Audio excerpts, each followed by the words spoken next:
Olá, bom dia, está no ar o 3x4, mais um episódio do podcast 3x4, que também é um videocast. Você pode nos acompanhar no YouTube, nas redes sociais do Brasil de Fato. Você também pode nos acompanhar no seu dial 98.9.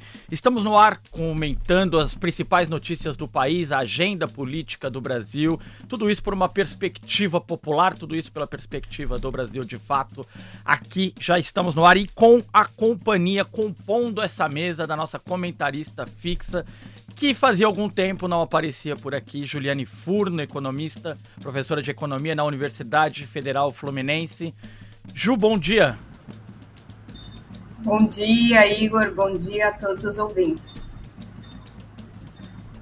Legal. Estamos no ar hoje para falar sobre o tema da semana que deve tomar o noticiário não apenas essa semana, mas também no próximo mês, no correr dos próximos dias aqui no Brasil, que é a articulação da extrema-direita, a PEC da blindagem em especial, que foi barrada ontem no Congresso Nacional. O Senado, por unanimidade, derrubou a PEC da blindagem, e na esteira da PEC da blindagem vem alguns projetos como a PL da anistia, que já parece se encaminhar para uma derrota. O nome já mudou, PL da dosimetria. Sobre isso a gente vai falar aqui, mas no final de semana nós tivemos manifestações massivas no Brasil e a adesão da população aos atos convocados por movimentos populares, entidades sindicais, de esquerda, movimentos de esquerda, pela esquerda em geral no Brasil, provocou reações no Congresso Nacional que também ajudaram a derrubar essas pautas. Para tanto, nós vamos conversar aqui com o professor da FESP de São Paulo, cientista político, jornalista também, Aldo Fornazieri. Tudo bem com o senhor? Bem-vindo, muito obrigado, viu? Olá, Igor. Olá, Juliane. Eu não sou jornalista. Não é jornalista? Não sou jornalista. Ah, tá bom. Estava aqui marcado jornalista para mim. Então, esse mal o senhor não tem. Não, mas não tenho nada contra a profissão, só que eu não sou jornalista. Tá certo. Pelo contrário, é uma profissão muito digna e que tem que ser muito respeitada. Tá certo. Aldo, vou começar aqui com o senhor. Queria repercutir esses atos do final de semana. A derrota da PEC da blindagem ontem foi uma imposição das ruas, na opinião do senhor? Foi um recado que o Congresso devolveu para as ruas?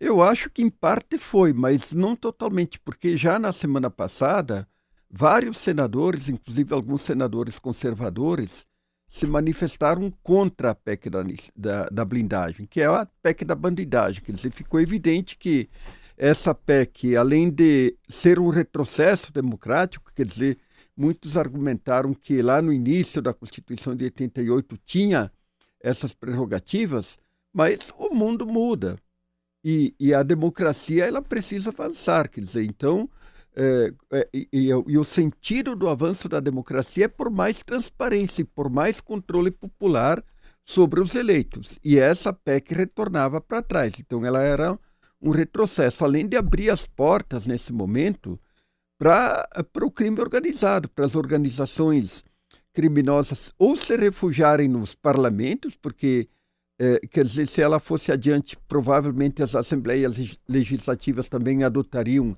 essa blindagem e também eles colocavam a direção dos partidos políticos. Então, provavelmente, os chefes do crime organizado fundariam partidos políticos. Quer dizer, a política já está, digamos assim, contaminada pelo crime organizado. Mas essa PEC escancarava as portas para a entrada do crime organizado na política. Certo. Ju, te convidar aqui para essa conversa. Em São Paulo e no Rio, nós tivemos aí somados 100 mil manifestações em todas as capitais. Que te pareceu essa movimentação do último final de semana, que deixou muita gente da esquerda contagiada, empolgada, com ares assim de que, olha, a esquerda pode, após algumas derrotas no Congresso, a esquerda pode estar retomando o caminho das ruas, né? Olha, Igor, eu sinto que foi um alento de esperança. E ainda que a PEC da bandidagem, né, da blindagem, ela tivesse mais em evidência, eu acho que é bom lembrar que A outra pauta que compunha, né, a palavra de ordem da manifestação de domingo se referia à não anistia. E eu sentia falta, eu acho que estava demorando muito, isso me incomodava, que a esquerda protagonizasse esse movimento de medidas, né, cabíveis e radicais contra aqueles que atentam contra o Estado democrático de direito. Então, me incomodava muito que o protagonismo da pauta da condenação né, dos denunciados por crime contra o Estado, por crime de organização golpista, recaísse quase que exclusivamente no STF. Veja, o STF estava vocalizando o papel daquele que estava capitalizando politicamente, né, os louros de uma iniciativa mais radical que levava adiante com maior radicalidade e até com maior coragem a denúncia, a condenação contra os golpistas, enquanto a esquerda parecia assistir um pouco mais de camarote, né, se manifestando nas redes sociais, mas ainda não protagonizando um grande movimento de rua. Então, eu acho que esse recado, essa disputa política de que a condenação, né, e a não anistia para quem atentou contra a democracia brasileira, eu acho que esse movimento ser mais protagonizado pela esquerda é fundamental que a gente dispute politicamente que os rumos que o Brasil está tomando têm a ver, sobretudo, com a mobilização popular e não só, obviamente, com o rito legal, né, tramitado na Suprema Corte, mas com a força das ruas. Quer dizer, eu sentia que a temperatura ainda estava muito baixa, e eu acho que essas manifestações no domingo mostraram que é possível e é muito necessário que a gente dispute os rumos, protagonize e colha os louros do processo de denúncia, né, da tentativa de anistia desses golpistas, e que, portanto, a esquerda brasileira não só identifique no STF, né, o bastião da sustentação dessa pauta, mas na sua própria força organizada nas ruas. Então, eu fico muito contente com essa capacidade de mobilização. Acho que ela foi imprimida um pouco tardiamente, mas ainda assim tempo de disputar politicamente essa pauta. Legal. Ô Aldo, me parece,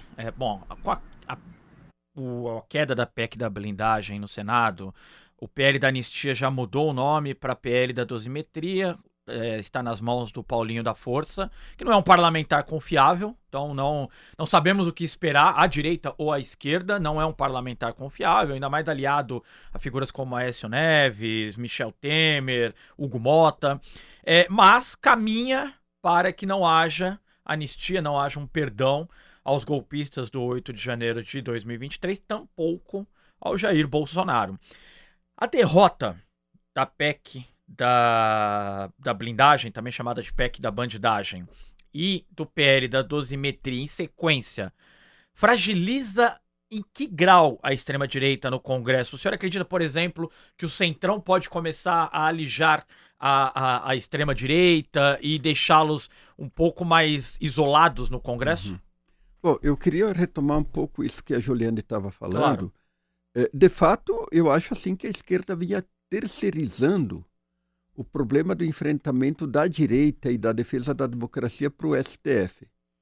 E eu penso que o domingo ele foi uma retomada da militância política, porque eu acompanhei no sábado até na sexta-feira, quer dizer, a mobilização que houve nas redes sociais, ela foi muito mais uma mobilização espontânea, cada um fazendo o seu post chamando para os atos, do que propriamente um chamado dos partidos.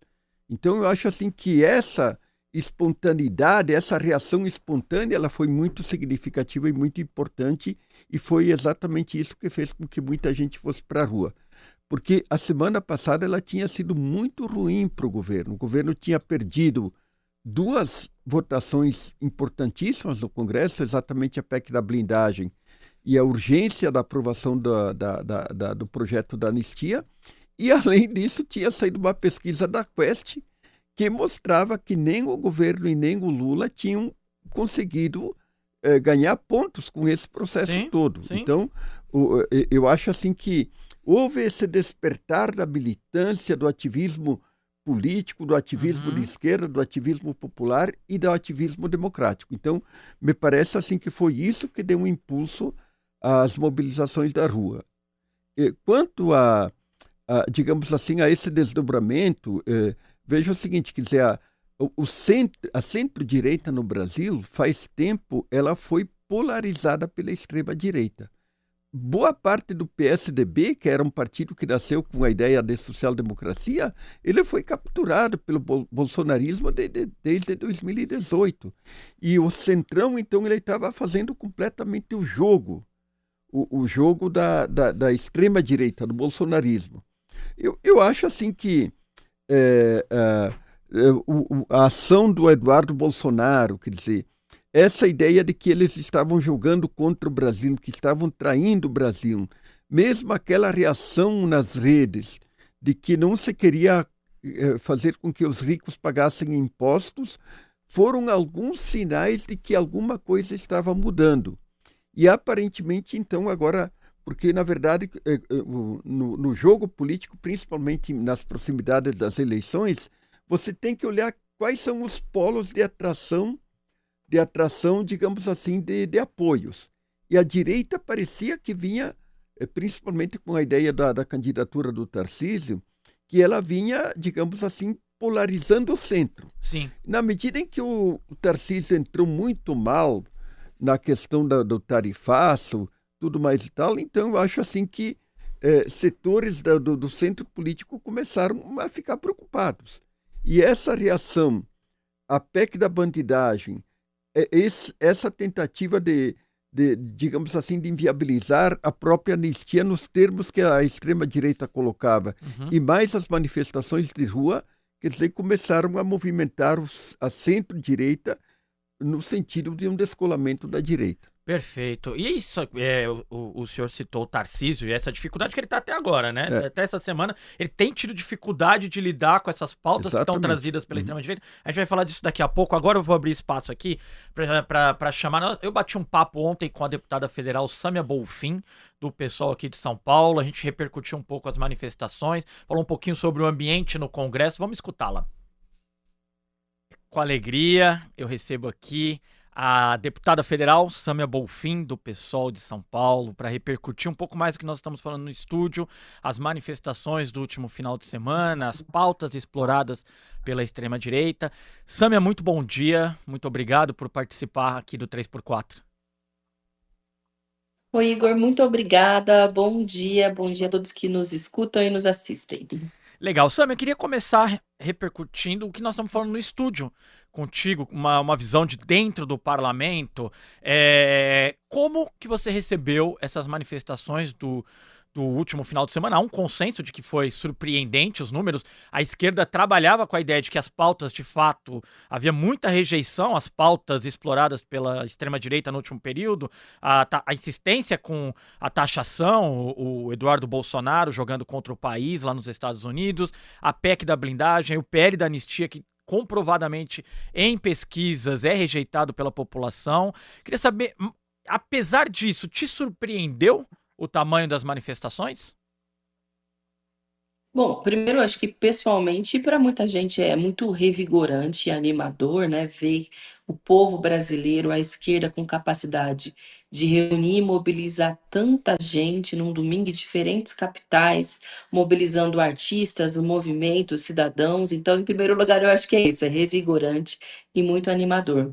Mas, segundo, sem dúvida, nas últimas manifestações que a esquerda fez, que tinha como pauta central o tema, né, contra a anistia, mas também a favor do imposto de renda, o fim da escala 6 por 1, elas não demonstraram grande capacidade de mobilização. Então, muita gente que eu encontrava nas ruas dizia: será que não falta a esquerda ir para as ruas?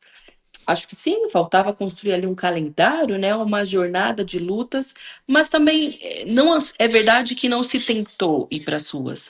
Talvez a grande e principal diferença dessa vez é que a pauta da PEC da blindagem, primeiro, ela acho que conseguiu explodir algo que estava encalacrado, um sentimento de indignação de tantos meses e semanas do Congresso fazendo de tudo e a sensação de que a gente não conseguia fazer nada para conter.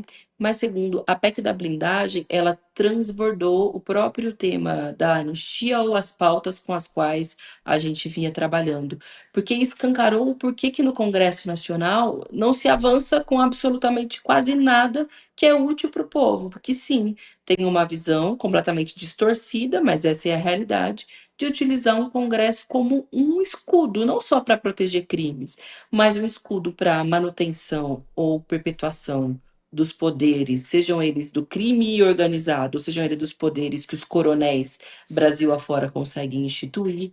Então, acho que juntou uma indignação generalizada, sabe, sobre o que é o Congresso, o que é a moral dos parlamentares. E a gente conseguiu construir, né, a maior mobilização dos últimos anos e uma mobilização vitoriosa. A PEC da blindagem definitivamente está enterrada no Congresso Nacional. Eu acabei de sair agora, né, estamos gravando aqui na quarta-feira, eu acabei de sair ali da sessão do Senado, da CCJ do Senado, que foi votado por unanimidade a PEC da blindagem como uma PEC inconstitucional. Parlamentares haviam apresentado emendas, estavam se posicionando contrariamente, mas não tiveram coragem, não tiveram condição política de fazer isso.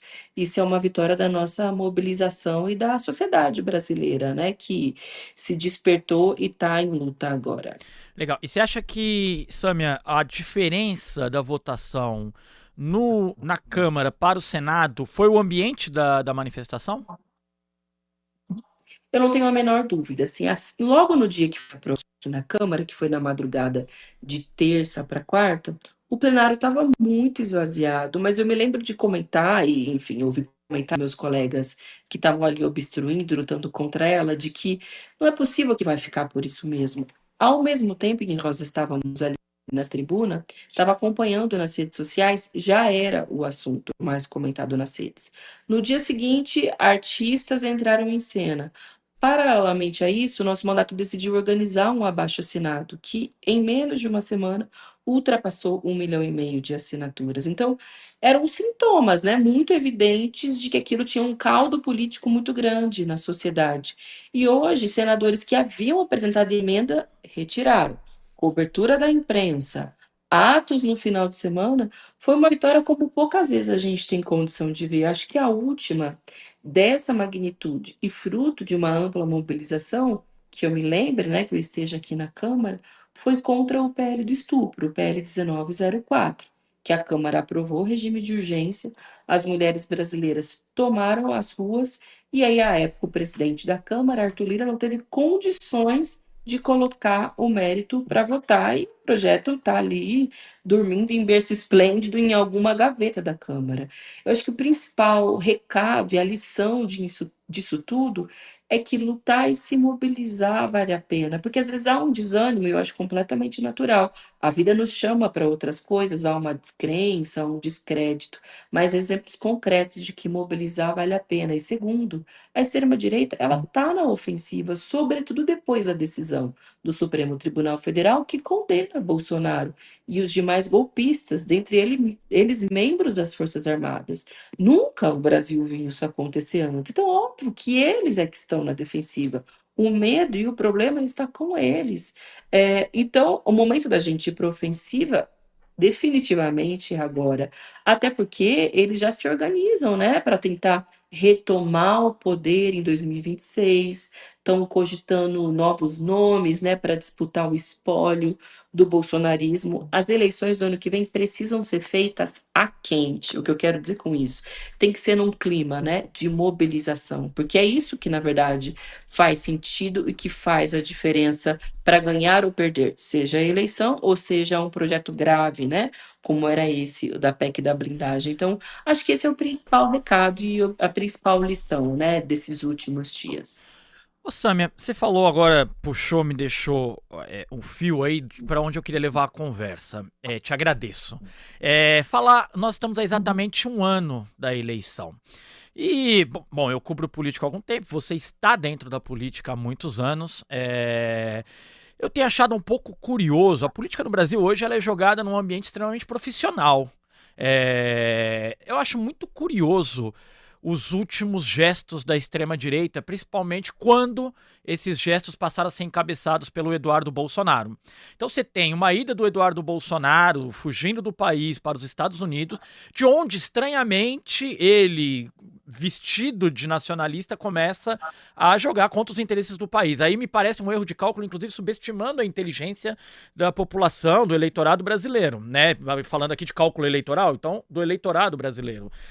Aí vem os cálculos políticos que eu não consigo compreender, que são duas pautas também populares. Num ambiente dos últimos anos de polarização, criminalização da política, o PL da anistia e a PEC da blindagem, que estavam os dois suplantados por pesquisas negativas que mostravam que havia, por parte da população, uma rejeição a esses temas, deveriam fazer com que qualquer político recuasse de suas posições. Mas são pautas que estão afundando a extrema-direita e puxando junto, talvez, o maior vértice da extrema-direita, que é o Jair Bolsonaro. Você consegue entender essa movimentação? Obviamente são sinais de desespero, mas por quê? Há um ano da eleição, eles não estão tão mal colocados, né? Um ano você constrói muita coisa na política. Você consegue entender esses cálculos políticos que estão sendo feitos pela extrema-direita? Pois é, às vezes é difícil de entender mesmo, porque tem coisa que claramente vai dar errado, que é prejudicial para eles, mas eles seguem insistindo. Você mencionou e vou, né, tecer alguns breves comentários sobre o que é Eduardo Bolsonaro, que segue nos Estados Unidos articulando contra o Brasil, se gabou de ter, supostamente junto ao governo Trump, operado sanções à economia brasileira e agora, com a Lei Magnitsky, se ampliando para membros do governo federal e também para a esposa do ministro Alexandre de Moraes e ameaçando, inclusive, o presidente da Câmara e do Senado de aplicar. Eu quero dizer assim para ele que se isso acontece, aí tem que ter errada qualquer possibilidade de esperança de anistia, que supostamente para ele é a coisa mais importante. Então é difícil de compreender, mas se a gente for observar, acho que outras lideranças da extrema-direita globalmente, eles têm isso como um método, né? Primeiro, da mobilização permanente, isso a gente precisa reconhecer, mas também o de seguir esticando a corda e apostando no conflito, porque isso faz parte de uma vestimenta antissistêmica, né, que eles constroem. E enquanto eles são acompanhados por uma base política e eleitoral, eles vão testando. Eu acho que é um pouco isso que move o Eduardo Bolsonaro. Ele está lá se sentindo bastante poderoso pelas relações importantes, né, que ele fez com o Império Norte-Americano, pela repercussão óbvia que isso teria no Brasil, e ele tem, claro, a confiança do pai dele, afinal de contas, ele vai trabalhar em função do pai dele. Só que tudo tem um limite. Eu acho que o principal limite deles é o centrão, a velha direita brasileira. O que eu quero dizer com isso? A PEC da blindagem, algo que parece até meio irracional do porquê que eles apostaram na PEC da blindagem, tinha ali uma, ainda que absurda, tá? Mas tinha ali uma lógica interna, que seria o seguinte: os deputados e senadores não votam a anistia porque tem algum receio, ou muito receio, de se enfrentar com uma decisão do Supremo Tribunal Federal. Basicamente por um motivo, porque eles sabem que eles devem bastante e quem deve teme, e que, portanto, caberia ao Supremo investigar parlamentares por outros tipos de crime. Então, não iriam esticar a corda tão frontalmente. Agora, se você enfraquece o Supremo, se você retira poderes, se retalha, você talvez abra um campo para ter algum tipo de anistia. Foi nisso que eles apostaram. Só que subestimaram o povo brasileiro, subestimaram, como você bem disse, a inteligência das pessoas. Foi um escárnio, porque até por crime inafiançável, flagrante, como um assassinato, como um estupro, não tem assim nenhum cabimento. E sim, eles estão dizendo que podem vir a cometer esses tipos de crime. Então, aquilo que eles consideraram uma grande estratégia, né, ou seja, usar a PEC da blindagem como um atalho para a anistia, foi, na verdade, um tiro no pé. Então, retomando também um pouco da pergunta anterior, é claro que os senadores responderam a um chamado das ruas com medo, né? Os deputados que votaram a favor, por exemplo, gravaram vídeos de arrependimento, então não querem problema para eles. Mas eu diria que eu acho que tem um segundo aspecto aí também. Se estica demais a corda, é incontrolável o que pode acontecer. E se as manifestações crescem?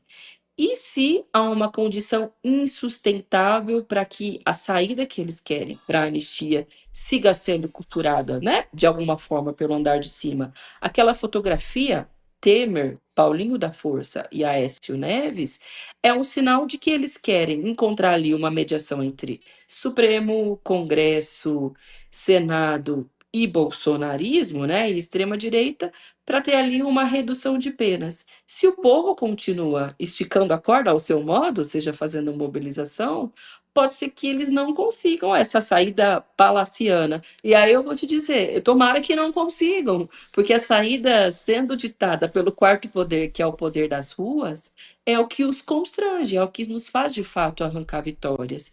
Então eu acho que eu misturaria um pouco disso tudo, sabe? De método do bolsonarismo, de terem apostado numa saída que se provou errada, equivocada. A PEC da blindagem não foi um atalho, foi um tiro no pé. E agora tem a terceira, que é uma provocação para nós mesmos, né? Diante disso tudo, o que nós, que, né, que somos da esquerda, dos movimentos sociais, da luta popular, o que nós vamos fazer disso tudo? No meu ponto de vista, é seguir apostando mesmo, né, na mobilização. Legal. Sâmia, muitíssimo obrigado pela participação. Te agradeço demais, tá? Imagina, eu que te agradeço. Poderia ser por muito mais tempo, mas é curto o espaço. Mas te agradeço por ter comparecido e ter participado aqui do debate conosco, tá bom? Imagina, muito obrigada. Até a próxima. Tchau, tchau. É isso. Então, com essa deixa, voltamos para os estúdios. Legal, conversamos com a Sâmia Bonfim, do PSOL, deputada federal do PSOL aqui de São Paulo. Só para resgatar, estamos falando das manifestações massivas do último final de semana. Tivemos atos em todas as capitais que derrubaram a PEC da blindagem. Vocês devem lembrar, semana passada a PEC da blindagem foi aprovada em primeiro e segundo turno na Câmara. Entre cada turno já houve uma reação dos parlamentares por conta da mobilização das redes sociais. E nessa semana o Senado derrubou o PL da anistia, virou o PL da dosimetria, e nós conversamos agora com a Sâmia, que falou sobre as recentes movimentações da extrema-direita. Queria chamar Ju, falar um pouco com a Ju sobre isso, trazer... falei agora com a Sâmia, e ela falava sobre essa movimentação da extrema-direita, Ju. Nós tivemos o Eduardo Bolsonaro e boa parte do bolsonarismo nos Estados Unidos brigando e celebrando por sanções ao Brasil, sanções econômicas ao Brasil, por conta da judicialização dos atos golpistas de 2023 que alcançam o Jair Bolsonaro, pai do deputado Eduardo Bolsonaro. O que você achou? Me pareceu, eu falei pra Sâmia, queria repercutir contigo, me pareceu um pouco infantil. É um erro de cálculo político bastante amador, não, Ju? Você não ficou um pouco espantada com esses nacionalistas jogando contra o país, achando que de alguma forma isso não seria notado? Acho que você tem razão. Acho que é um erro de cálculo muito significativo, que pode custar bastante caro para a organização da extrema-direita e para a sua capacidade de influência sobre os setores médios e populares. Eu acho que tem um tanto de inspiração no papel que a extrema-direita cumpriu e que, na minha avaliação, foi um pouco mais vitorioso no sentido da polarização política em outros países, a exemplo da Venezuela, como a extrema-direita se organiza politicamente para exigir sanções, né, e em boa medida isso polarizou aquela sociedade. A extrema-direita saiu um pouco mais consolidada, principalmente, né, em torno da figura da Maria Corina, por exemplo, mas acho que aqui no Brasil toda a construção da extrema-direita ter usurpado e utilizado da bandeira brasileira coloca mais desafios, principalmente esse desafio dessa clara contradição de penalizar o país, né, e agora não vale como valia, por exemplo, no período da pandemia, que era para fazer de tudo para salvar a economia, né? Há uma inversão aqui dos valores e sacrificar a economia brasileira para salvar, paradoxalmente, a democracia. Eu acho que isso vai custar caro. Acho que, claro, as eleições elas não são decididas nesse nível de abstração e de discussão teórica, né? Do que é o nacionalismo, do que é o imperialismo, do que é a soberania, embora, felizmente, essas palavras tenham voltado ao nosso vocabulário. mas obviamente tem algum tipo de impacto, né?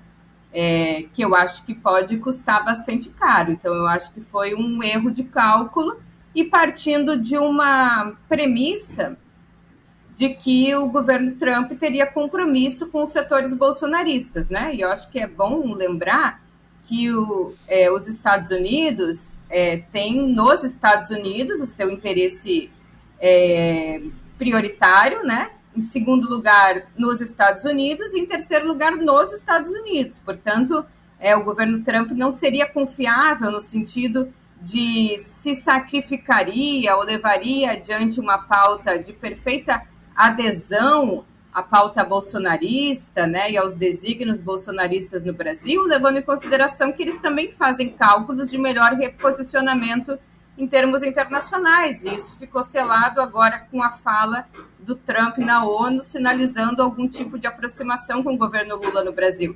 Então, eu acho que além do risco interno da associação desses setores que vocalizavam um certo nacionalismo a práticas de ataque à soberania brasileira, também tem um erro ao identificar que o governo Trump, né, genuinamente levaria adiante os intentos e desejos bolsonaristas no alargamento do que eles identificam como uma plena democracia a partir do cerceamento, sobretudo da justiça. Então, acho que isso deve custar caro, sim. Não sei se é o suficiente para comprometer as eleições, mas certamente é mais um ingrediente nesse período de perda de legitimidade, perda de capacidade de mobilização que enfrenta a extrema-direita no país.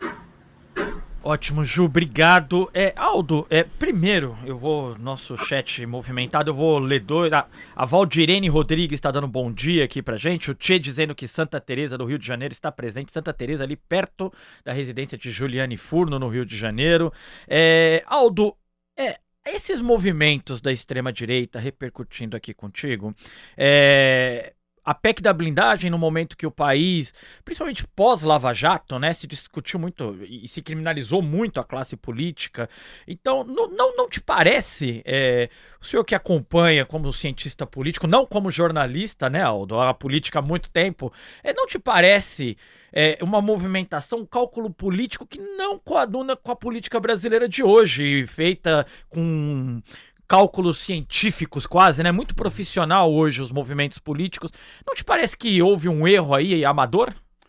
Certamente houve um erro de cálculo, porque qual que era a estratégia do bolsonarismo e do Eduardo Bolsonaro? Eles acreditavam que o tarifaço associado à punição dos membros do STF, do Alexandre de Moraes, provocaria um recuo. Por exemplo, eles achavam que o setor econômico pressionaria tanto o governo brasileiro quanto o STF para buscar uma solução via a aprovação da anistia, e também achavam que a punição do Alexandre de Moraes e dos juízes do STF também faria com que o STF recuasse perante a questão do julgamento e que se buscaria, portanto, uma saída negociada implicando na anistia. E o cálculo foi errado. Por quê?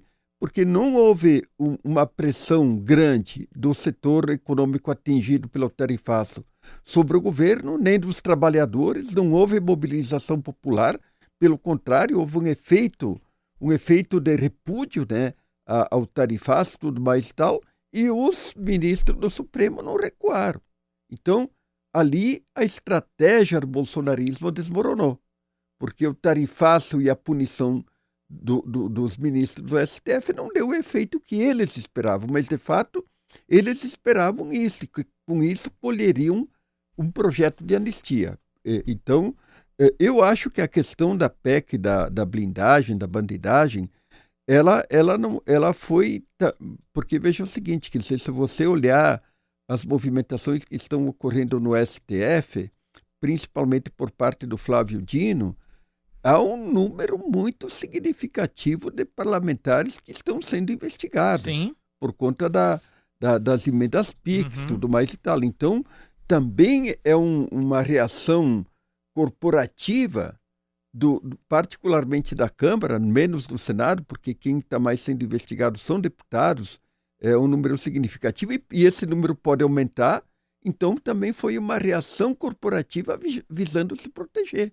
Então, é esse jogo que tem que ser entendido. Agora, os caras exageraram de forma absurda na dose, né, que provocou essa reação popular. Quer dizer, as pesquisas mesmo mostram que mais de 80% são contra foram contra essa PEC da blindagem. Então, ali se misturaram vários ingredientes. E boa parte, né, Aldo? Boa parte do Centrão. E aí, alguns bolsonaristas reclamaram disso, né? Porque... E até 12 deputados do PT. 12 deputados do PT, mas a articulação da PEC da blindagem, uma articulação do Centrão, que queria fazer uma troca, né? Se proteger na PEC da blindagem, depois votaria pelo PL da anistia, mas o Centrão se mostrou, como sempre, nada confiável. Nada confiável, né? Recebeu os votos para a PEC da blindagem e agora o PL da anistia da extrema-direita virou o PL da dosimetria. Ficou difícil, porque... Quer dizer, uma que aparentemente eles não querem o Bolsonaro de volta. Sim. E em segundo lugar, porque, quer dizer, essa reação contra a PEC da blindagem, agora ela impacta o projeto da anistia negativamente. Quer dizer, e há um impasse ali, agora um quer uma coisa, outro quer a outra. A extrema-direita insiste na anistia geral, ampla e restrita, o Centrão já não quer mais isso e quer dizer, fica difícil para encontrar uma saída para esse projeto da dosimetria, porque veja o seguinte, por exemplo, pega a questão do crime organizado. Se você baixar a pena isso vai impactar diretamente para a organização criminosa, que muitos foram julgados, você vai beneficiar o crime organizado. E tem juristas, né, Aldo, que já estão se manifestando e dizendo que isso é inconstitucional. Exatamente. Inclusive, você não teria como garantir a quem já foi condenado uma nova legislação a partir do momento... Ele já foi condenado, a legislação vale a partir de agora. Mas tem aquela ideia de que quando é pró-réu, ela retroage e não... Então tem esse mecanismo, mas o fato é que há um constrangimento moral, político e jurídico, porque se você baixar a pena para formação de organização menos criminosa, 11 anos, que é o que você vai beneficiar líderes do crime organizado. Claro, então, com certeza. Como é que vai ficar isso? Claro. Não vai dar para baixar essa pena aí, ao menos nesse item, nesse tipo de crime. Fechado. Vamos chamar aqui um intervalozinho, Fábio Balbini. Antes de continuarmos esse papo bom aqui com Aldo Fornazieri e Juliane Furno, falar pra vocês, se você nos acompanha, se você gosta do 3x4, dos conteúdos produzidos pelo Brasil de Fato, nos apoie a continuar com esse trabalho, a continuar contando a história que a mídia hegemônica, que a mídia comercial não conta. Então, para apoiar o Brasil de Fato, acesse apoia.c/Brasil de Fato e apoia a comunicação popular. Quem apoia leva lembranças especiais aqui do Brasil de Fato, não fique de fora. E também vá às nossas redes sociais, no YouTube estamos ao vivo agora, deixe seus comentários, críticas, sugestões. Estamos aqui para repercuti-los e interagir com eles. Estamos, portanto, aqui com o cientista político Aldo Fornazieri, a economista Juliane Furno, falando sobre a PEC da blindagem, os movimentos da extrema-direita no último período. E aí, Aldo, queria retornar contigo aqui falando justamente sobre a posição do Eduardo Bolsonaro. Ele foi para os Estados Unidos, começou essa campanha contra o Brasil e tem sido muito difícil. Ele deve enfrentar agora na Comissão de Ética, talvez no próximo período enfrente um processo na Comissão de Ética. Foi negado a ele ser o líder da minoria no Congresso pelo presidente da Câmara, Hugo Mota. Tá muito complicada a situação do Eduardo Bolsonaro, deve ser alcançado pela justiça brasileira, o Alexandre de Moraes deve em algum momento indiciá-lo, ele deve se tornar investigado, réu. Tão precocemente, alguém que tinha um horizonte interessante aspectos eleitorais na política brasileira, Aldo, tão precocemente aos 42 anos, o Eduardo Bolsonaro pode ter encerrado a carreira política dele no Brasil? Eu acho que não. Em política, tudo é possível. Eu nunca dou uma sentença definitiva do ponto de vista político para ninguém. Quer dizer, porque ele é ainda relativamente jovem, né? E mesmo que ele seja punido, mesmo que ele perca os direitos políticos por 8 anos, ele pode se recuperar, porque ele tem, hoje no mundo, nós vivemos num momento singular que há um caldo de cultura que cria um ambiente, digamos assim, propício para que discursos radicais, discursos de extrema-direita proliferem. Claro. Então, eu penso que esse ambiente ele não vai se desfazer no curto e no médio prazo, ele vai permanecer por aí, porque veja o seguinte, o que aconteceu ao longo do século XX? Existia um grande constrangimento político, mas principalmente moral, para que os grupos fascistas, nazistas e assim por diante agissem à luz do dia. Por que existia esse constrangimento? Exatamente por todas as atrocidades que estavam implicadas na Segunda Guerra Mundial e tudo mais e tal. Então, esse momento ele desapareceu. Nesse início do século XXI, esse momento desapareceu. E a extrema-direita ela recuperou, digamos assim, uma certa legitimidade por conta de apoio popular para se explicitar à luz do dia. E também nós vivemos uma crise da esquerda. É evidente que nós vivemos uma crise da esquerda por vários fatores. Por exemplo, um dos elementos da crise da esquerda é o fato de que ela não tem uma retórica persuasiva. Quer dizer, ela perdeu o discurso. E também tem outros elementos, por exemplo, vejo que, por exemplo, na França, nos Estados Unidos, mesmo aqui, a extrema-direita polariza um eleitorado que aparentemente seria de esquerda, que são trabalhadores, Claro. operários e tudo mais e tal. Então tem todos esses ingredientes. Então mesmo que o Eduardo Bolsonaro seja punido, me parece que ele pode retornar mais à frente se esse ambiente perdurar. Eu, antes de passar para a Ju, devo te dizer, Aldo, que eu penso que o Eduardo pode ser alcançado pela justiça. Caso condenado, acho muito complicado, acho muito difícil que o Eduardo retorne ao Brasil. Talvez ele prefira a condição que ele talvez chame de asilado político nos Estados Unidos e fique lá, foragido da justiça brasileira e não retorne.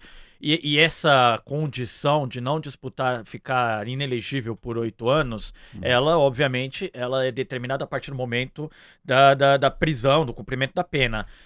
Não acredito que o Eduardo Bolsonaro se submeta à justiça brasileira e isso acho que pode levá-lo a um foragido da justiça por muito tempo nos Estados Unidos, talvez tentando ser um vértice aí de uma extrema-direita internacional, sabe? Mas tudo depende, por exemplo, você não pode afastar a possibilidade de um presidente de direita ganhar e dar um indulto para ele, de uma claro. mudança política interna, Claro, esse claro, é o problema. Ô Ju, queria falar contigo sobre a agenda econômica. O governo Lula, as pesquisas mostram, Datafolha semana passada, o governo Lula vive seu melhor momento de popularidade. E agora no próximo período, no próximo semestre, nós devemos ter a discussão sobre a agenda econômica proposta pelo ministro Fernando Haddad. Em especial, teremos já na próxima semana a votação da isenção do imposto de renda. Queria falar um pouquinho das duas coisas contigo, juntar os dois temas. O impacto que você acha que a isenção do imposto de renda para quem ganha até 5 mil pode ter no país. E como você acha que nesse momento de popularidade essa agenda econômica vai bater? Bom, primeiro eu acho que é saudar o Trump e o papel de cabo eleitoral do Lula que ele tem desempenhado. E saudar o próprio Lula pela coragem, ousadia de enfrentamento das tentativas de arbitragem sobre a soberania nacional brasileira. Se a gente olha as pesquisas de opinião, tem ali claramente uma tendência altista na popularidade do Lula, naqueles que identificam o governo como bom, como ótimo, como regular que seja, modificando, fazendo uma inflexão na sua curva a partir do papel de estadista que o Lula cumpriu e de como ele comprou essa briga em defesa dos interesses nacionais de fato, né? Então, eu acho que esse foi um papel importante que o Lula desempenhou e que colhe agora a partir da retomada e de um melhor posicionamento ali no que tange a popularidade. Acho que ele tem que aproveitar esse período para apostar em ações, em discursos, em propagandas mais radicalizadas, né? Se estou correta, parte importante do ganho de popularidade tem a ver com o enfrentamento mais radicalizado das ações que vieram de fora, e isso deve se transmutar também para o papel desempenhado internamente. Então, eu acho que, obviamente, né, quem lida com o Congresso precisa ter um grau de negociação, de diálogo, de composição que a gente, né, réis mortais, inclusive, desconhece, mas acho que o governo deve apostar nessa capacidade mais ousada de polarizar politicamente, de enfrentar o debate, de apostar no nós contra eles, né, que nada mais é que o próprio ingrediente do fazer política. A política é o nós contra eles. Nesse caso, o nós é muita gente que deve se beneficiar com essa mudança mais progressista na estrutura tributária, e o eles é uma pequena elite brasileira que concentra, sobretudo, tributos isentos, né, no caso daquilo que é rendimento e é fonte de rendimento do capital e não do trabalho. Então, eu acho que essa deve ser a maior briga política que o governo Lula deve comprar em termos internos, né? Ainda que a capacidade da mudança na tributação do imposto de renda afetar o bolso do trabalhador fique para depois, provavelmente, das eleições, né? Ou seja, se aprovada agora, não sei se já vale para o imposto de renda do próximo ano, mas, enfim, ainda que os impactos no bolso ainda não sejam sentidos, eu acho que a briga e a disputa política e a aprovação de uma proposta que pode nos possibilitar um reencontro, inclusive com setores médios, baixos, tem um caráter fundamental. Veja, o Lula, na verdade, o Bolsonaro, ele foi muito bem votado entre aqueles trabalhadores que ganham entre 3 e 5 salários mínimos, né? Que é um rendimento bastante baixo para os padrões e para o custo de vida no Brasil. Então, é necessário um reencontro com esse setor, que não é aquele tipicamente usuário de benefícios de transferência de renda e nem são os setores mais escolarizados e que dispõem dos empregos mais qualificados. É justamente um setor que o Estado, de fato, é falho. Então, eu acho que via tributação, a desoneração do pagamento de imposto de renda para esses setores, a gente pode voltar a conversar com uma parte muito expressiva do eleitorado bolsonarista, que é parte fundamental da composição da classe trabalhadora empobrecida brasileira, que não identifica ainda, né, nas grandes políticas públicas, o seu espaço de beneficiamento. Então, eu acho que a agenda econômica vai ser muito central no próximo período, sobretudo na agenda da tributação dos super ricos e a desoneração do pagamento de imposto de renda para os mais pobres. Juliane Furno, como não é só sua mãe que fez filha inteligente, o Lula, o governo, o ministro Fernando Haddad colocaram no texto da isenção que ela passa a valer a partir de 1º de janeiro de 2026, também conhecido como ano eleitoral no Brasil. Então, excelente, porque aí o impacto no bolso vai se expressar de forma mais significativa. Agora, isso tem que passar no Congresso, né? É isso. Aldo, temos pouco tempo, queria caminhar aqui para o final, te questionando sobre justamente a posição do Tarcísio de Freitas, que é, talvez neste momento, há um ano da eleição, a posição mais aguardada em relação aos presidenciáveis de 2026, imaginando que Lula já é candidato à reeleição, embora não admita publicamente ainda, e faz parte do jogo. O Tarcísio tem tido dificuldade em dialogar com essa agenda da extrema-direita, saboneta, sai pra cá, sai pra lá, tropeça nas declarações, tenta reconciliar com Jair Bolsonaro e os filhos, e de alguma forma ele vai levando e empurrando com a barriga esse tema. Te parece hoje, há um ano, que o Tarcísio tá numa sinuca de bico? De um lado ele parece querer o governo de São Paulo, do outro, pressionado pelo mercado e pelo Centrão, a admitir a condição de presidenciável. Para onde você acha que essa corda vai estourar? Bom, eu pessoalmente nunca acreditei que o Tarcísio fosse candidato a presidente nesse momento. Uhum. Porque veja o seguinte, quer dizer, quando você enfrenta um governo que vai para a reeleição, é muito difícil o governo perder. O Bolsonaro, no caso, perdeu, mas se tivesse talvez mais uma semana de campanha, ele tivesse virado o jogo. Então ele sabe disso e sabe que o governo tem condições de se recuperar. Eu acho que ele está se recuperando, mas depende muito do que o governo vai fazer, porque eu penso que nesse momento foi mais o bolsonarismo que perdeu do que o governo ter se recuperado. Cresceu um pouco, mas bem aquém daquilo que ele poderia ter crescido. Mas de qualquer forma, durante a campanha, o governo tem bons programas que ninguém sabe que o governo tem. Uhum. E durante a campanha, então, esses programas vão aparecer. o imposto de renda pode, eu digo que pode, porque depende muito da disputa que você vai fazer em torno das questões econômicas, porque você vê que não é automático o ganho político por conta da relativa, do relativo bom momento econômico. Então, o Tarcísio, por que ele largaria uma reeleição que é quase certa para uma eleição que é muito duvidosa? Exatamente porque você vai disputar com um incumbente, que é o Lula, e com um potencial de grande crescimento durante a campanha. Então, eu penso que agora o centro e a extrema-direita estão bastante perdidos, bastante divididos.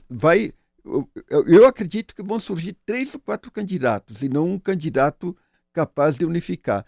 Evidentemente que um desses candidatos vai para o segundo turno. Eu não trabalho com a hipótese de que o Lula ganha no primeiro turno. E aí, no segundo turno, evidentemente que vai ter uma unificação em torno de um candidato de direita ou de extrema-direita, e a eleição vai ser muito radicalizada, muito disputada, dependendo principalmente de quem for o candidato. Se for um candidato um pouco mais ao centro, como Ratinho Júnior, ou alguém assim, não sei se o governador de Minas Gerais, que não aparece bem nas pesquisas, mas pode ser, pode crescer. O fato é que a direita e a extrema-direita vão ter um candidato no segundo turno. Terão, sim.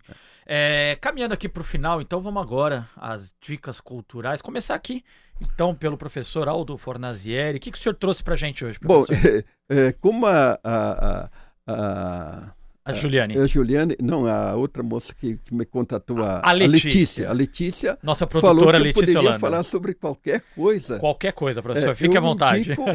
Eu, como um adepto fervoroso do Maquiavel, eu indico para as pessoas que leiam O Príncipe do Maquiavel. Até eu digo para os meus alunos, se vocês quiserem transformar a realidade, transformar o Brasil, não leiam o Marx, leiam o Maquiavel, porque o Marx não entendia muito ele entendia de economia, de sociologia, mas não de transformação política, né? Então, eu acho que para entender a política é fundamental que se estude Maquiavel. E no Brasil, infelizmente, o Maquiavel é pouco estudado. Eu vejo até a própria esquerda, quer dizer, se atrapalha muito na política por não entender o Maquiavel. Então, a minha recomendação forte e fervorosa é O Príncipe do Maquiavel. Tá certo. Muito bem justificada e calçada, professor. Juliane Furno, qual é a sua dica cultural dessa semana? Bom, vou indicar o livro que eu estou lendo nesse mês. Estou quase finalizando. E sabe aquele livro que você fica triste de terminar, porque você vai deixar de estar acompanhado por uma boa história? O livro Na Voz Dela, da Alba de Céspede. Eu não sabia quem era, mas essa escritora italiana, ela foi fundamental, foi a grande influência para uma outra escritora que hoje está muito na moda, que é a Elena Ferrante, outra italiana genial. E esse livro, acho que o nome já indica tudo, Na Voz Dela. É uma narração em primeira pessoa da vida de uma mulher, com todos os conflitos que atravessam ela. No primeiro momento, a sua mãe, a relação com a mãe, depois a relação com o casamento, a relação com a família, e tem muito desse duvidar da fala. Então, Na Voz Dela, é um pouco uma afirmação também da voz que as mulheres devem ter e deve ser ouvida, né? Tem esse conteúdo, passa pela Segunda Guerra Mundial, passa por uma série de eventos históricos, mas é sobretudo na voz de uma mulher que vive as contradições desse período histórico a partir do seu lugar de mulher na sociedade. É uma belíssima leitura, uma literatura que eu indico para todo mundo ter como livro de cabeceira. Tá certo. Nós temos um tempinho ainda, eu vou furar esse bloqueio e vou indicar. Eu vi um filme ontem à noite, chamou muita atenção, chamado Malu.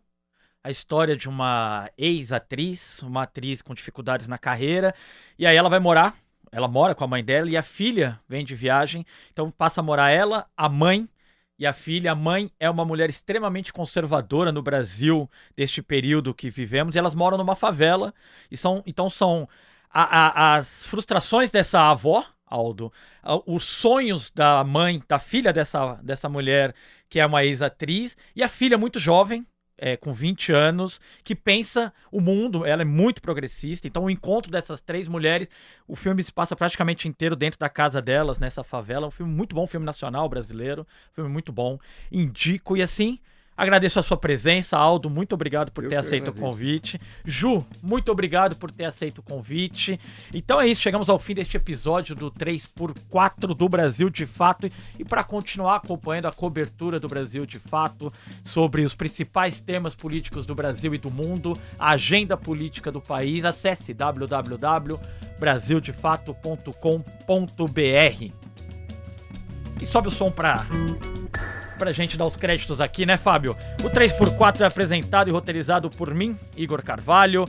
Nossos comentaristas são Juliane Furno, João Pedro Stedley, José Genuíno, Joselício Júnior, o Juninho e Valério Arcari. A direção é de Camila Salmásio, a produção é de Letícia Holanda, a trilha sonora original é da Alejandra Luciani, trabalhos técnicos de Fábio Balbini, Guilherme Kobayashi e Otávio Gabriel, e a identidade visual é de Rafael Canoba. No Brasil de Fato, a coordenação de redes sociais é da Rafaela Cury, a coordenação de jornalismo é da Monize Ravena e do Lucas Stanislau, a direção executiva é da Nina Fidelis. Até semana que vem.